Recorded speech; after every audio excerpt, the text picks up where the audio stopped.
예, 어제 하루 3명의 코로나19 확진자의 퇴원으로 지금까지 총 7명이 퇴원했습니다. 또 어제 우한에서 귀국했다 의심 증상을 보여 병원으로 후송된 5명은 모두 음성으로 판정됐습니다. 네, 한편 중국 후베이성에서 어제 하루 코로나19 사망자가 240명 넘게 나왔습니다. 100명 선에서 90명 선으로 줄어든 지 하루 만에 다시 폭증한 겁니다. 이 관련 내용들 김태영 순천향대 감염내과 교수, 전가림 호서대 교양학부 교수 두 분과 함께 짚어보겠습니다. 예, 두 분 안녕하십니까? 네, 안녕하세요. 예. 교수님, 먼저 저희들이 지금 어제부터 계속 코로나19 이렇게 합니다. 시청자분들에게 좀 설명을 드려야 될 것 같은데 저희 기존에는 신종 코로나 바이러스 이렇게 부르지 않았습니까? WHO가 코비드19, 코비드19, 코비드19이라고 했는데 우리 일본 쪽에서는 일단 코로나19로 부르겠습니다. 이렇게 부르게 된 이유가 있나요? 예, 그 WHO 같은 기관의 유일한 업적이라고도 하죠. 이름을 짓는 거는. 그렇지만 이제 그래서 학계에서는 이제 사스 코로나 바이러스 2라고 명명하기도 하는데요. 근데 WHO에서는 2013년부터 어떤 지역의 이름을 쓰는 걸 좀 피하자. 왜냐하면 이제 이게 어떤 정치적인 올바름 이런 거가 아니라 이제 역학적인 혼선이 있어서 그래요. 그러니까 예를 들면 한국형 출혈열 그럼 한국에서만 있지는 않거든요. 그렇죠. 일본 내염은 정작 일본에 별로 없고.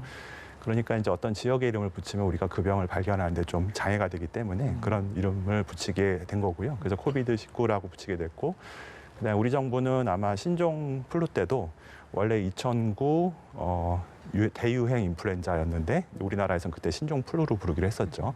아마 같은 맥락에서 국민들이 부르기 쉬운 이름을 선택한 것 같습니다. 예. 숫자는 그러면 발생했던 2019년도를 이제 아마 때문에 표시한 것 19로 같습니다. 이렇게 표시한 거고요. 그렇습니다.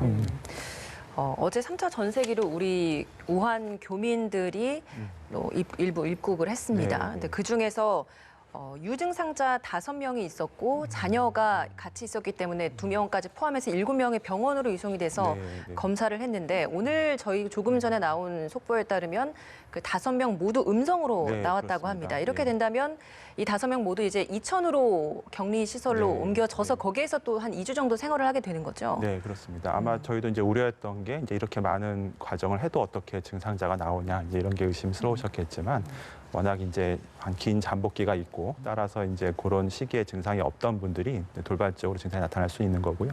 다행히 음성으로 나왔기 때문에 아마 저희가 능동 감시를 해야 되고 이런 기간들은 좀 짧아질 것이라고 기대하고 있습니다. 예, 격리 생활 2주간 하시게 되는데 현재 있는 의료진의 도움 잘 받으시면 또 뭐 벌써 1, 2차 수송됐던 분들은 퇴원 소식, 그 격리 해제 이야기가 나오니까요. 예. 그런데 당초에 한 170여 명이 들어오기로 했는데 147명 이렇게 돌아오지 않았습니까? 지금 우한에는 또 한 100여 명의 교민이 더 남아 있다고 합니다. 남아있는 교민들이 과연 더 들어올 수 있을지, 물론 본인의 의지가 중요하겠습니다만 생업을 하고 계신 분이 굉장히 많습니까? 네, 맞습니다. 뭐 지금 말씀하신 대로 그 관련 분야에 계신 분들 그리고 또 이 생업을 벌일 수 없는 분들이 계시기 때문에 아마 귀국을 못 하시는 걸로 알고 있습니다. 뭐 사건의 위중함 같은 거를 따지면 당연히 귀국하시는 게 맞는데 또 그 현지에서 어떤 거점을 확보를 하고 유지를 해야 되는 그런 상황이기 때문에 많은 분들이 귀국을 원하면서도 올 수 없는 그런 피치 못할 사정이 있는 것 같습니다. 예. 국내는 지난 10일 이후에 일단은 확진자가 계속 들려오지 않으면서 좀 잠잠해지고 있는 분위기인 것 같습니다. 그리고 완치돼서 퇴원하는 환자들도 계속 좀 늘어나고 있고 어제 하루만 해도 3명이 퇴원을 했거든요. 그중에서 3번 확진자가 HIV 치료제를 투여를 했고 이게 굉장히 좀 효과를 봤다라고 의료진이 밝히던데 이 환자에게 이렇게 또 특별하게 효과가 났다라는 건 좀 연구를 해볼 사례가 아닌가라는 생각도 들거든요. 어떻습니까? 네, 굉장히 뭐 우리나라 의료진의 그 성실한 결과, 우리가 열심히 치료해서 좋은 결과를 보인 그런 자랑스러운 결과겠고요. 그렇지만 아직까지는 이게 과학적으로 입증된 치료가 아닙니다. 이제 과학적으로 입증되지 않았다는 말의 뜻은 그러니까 이런 치료약을 대조군하고 비교를 해서 실험을 한 이제 그런 결과가 없다는 거고요. 그렇기 때문에 이제 이런 치료는 의사의 재량 부분일 수 있습니다. 우리가 정말 환자를 구하기 위해서 지푸라기로 담는 심정으로 쓸 수도 있어야 되겠고요. 그다음에 또 마찬가지로 필요하지 않은 경우, 이 약이 더 해로울 거라고 생각되는 경우에는 의사가 쓰지 않을 재량도 있을 수 있다라는 걸 이제 의미하고 있는 상황이거든요. 그래서 아직은 조금 더 이거에 대해서는 이제 우리가 단순히 경험과 체험만으로 한 케이스, 한 사례에서의 경험만으로 보기엔 좀 이르고요. 좀 더 많은 그런 연구가 뒷받침이 돼야 될 거라고 생각합니다. 어제 퇴원한 환자 중에 이 3번 환자 같은 경우에는 2차, 3차 감염도 좀 많이 네, 일으켰던 그렇습니다. 그 확진자였습니다. 때문에 본인 스스로도 굉장히 좀 정신적인 스트레스가 많았다라고 네, 하더라고요. 네, 이런 네. 부분에 있어서의 좀 후속 관리나 이런 것들은 좀 어떻게 진행이 되는 겁니까? 네, 아마 계속 그분들의 어떤 이제 이분이 비교적 상당히 고위험 전파를 했었기 때문에 예. 증상이 좀 심하지 않을까 우려했는데 다행히 이제 잘 치료를 해주셨던 걸로 알고 있고요. 예. 그러니까 이제 보통 환자분들이 그 후에도 합병증이 생기거나 이제 계속해서 바이러스가 배출되거나 이런 것들은 본인의 면역 상태에 비례하는 걸로 돼 있습니다. 이제 메르스 때도 굉장히 뭐 종양이 있었고 이런 분들은 오랫동안 병이 있었거든요. 그런 부분들에 대한 감시가 필요할 거라고 생각합니다. 예. 어제 퇴원한 17번 환자 사실은 확정 판정받고 일주일 만에 퇴원한 겁니다. 그렇습니다. 마지막으로 확진 판정을 받은 28번째 환자. 네, 예. 아무런 증상이 없다고 계속 이야기하는데 그래서 뭐 퇴원 이야기 벌써부터 나옵니다.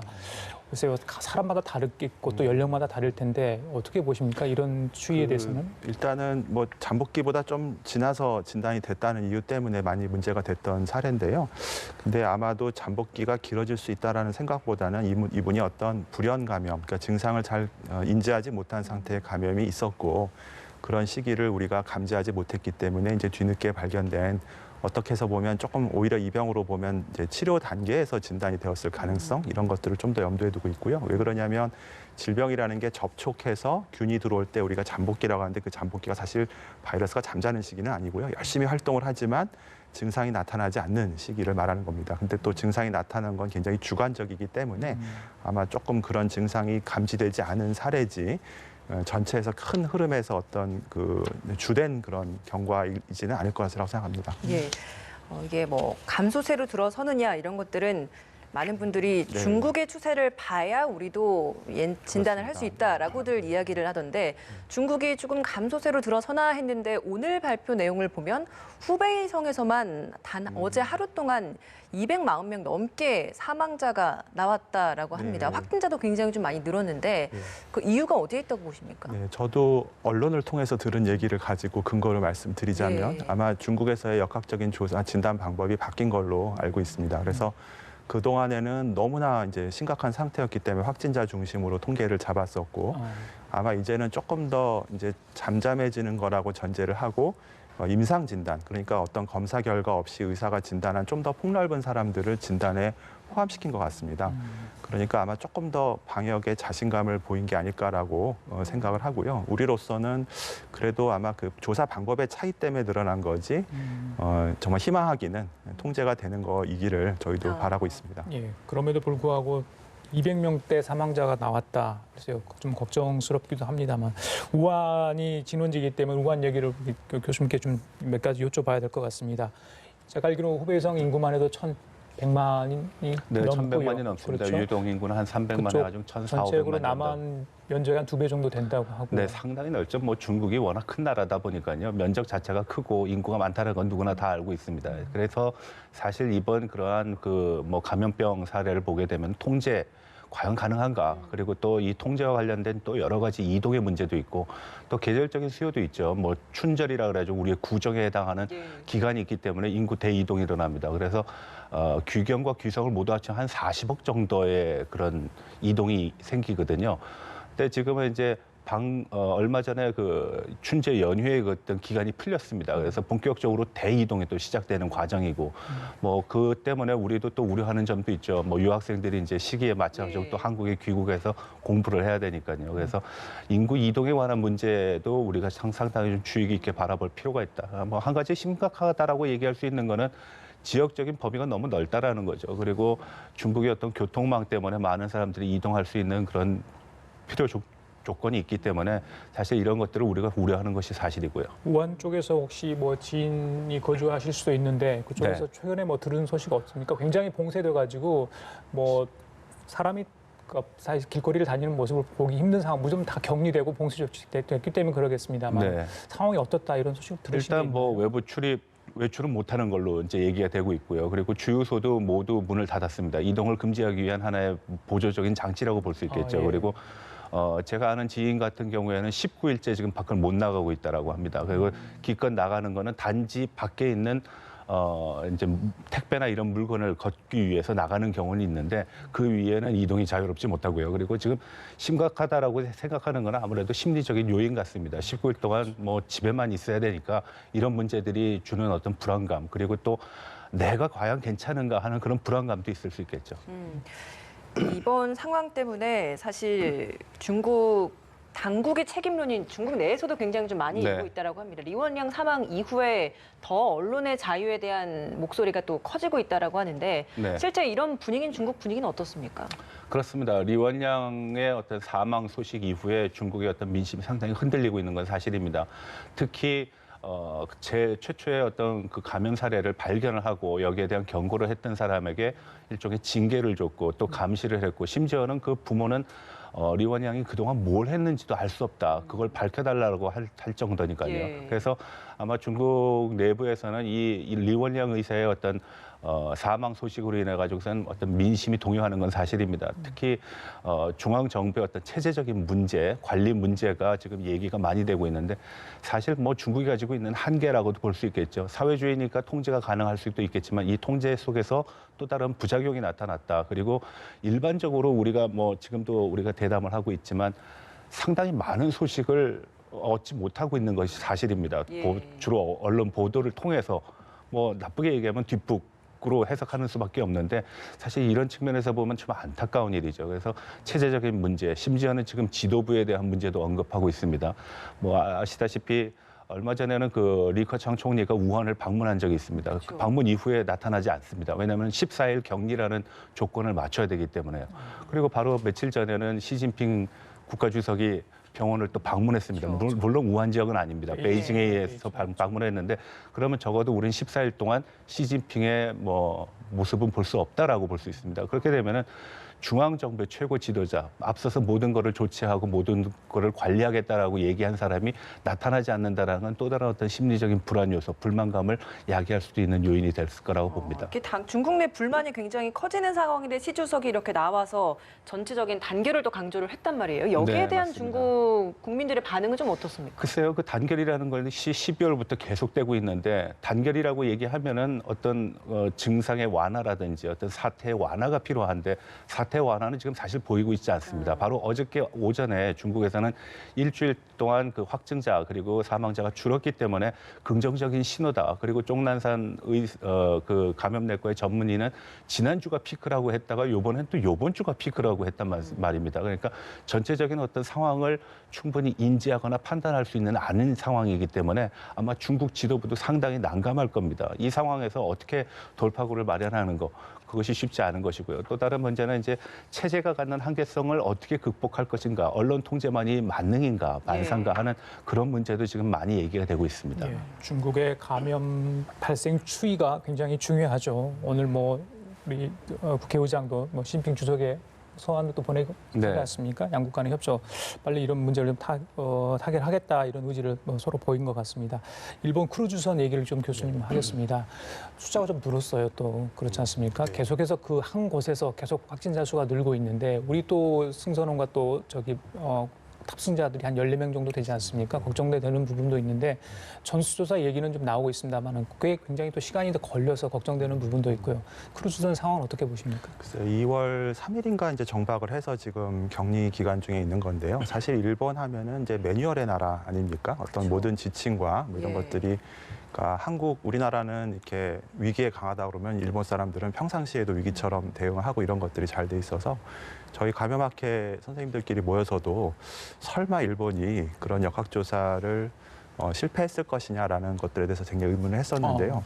분명히 초창기 때 이분들이 그 굉장히 많은 대상자들을 대상으로 고위험군들을 관리하는 정책으로 갔던 건 맞았던 것 같습니다. 그렇지만 뭔가 예상과 달리 굉장히 그 안에서의 그 이제 방어망이 뚫리고 계속 발생하고 있기 때문에 상당히 지금은 그쪽에서도 방역 실패가 아닌가라고 생각돼야 되는 상황인 것 같고요.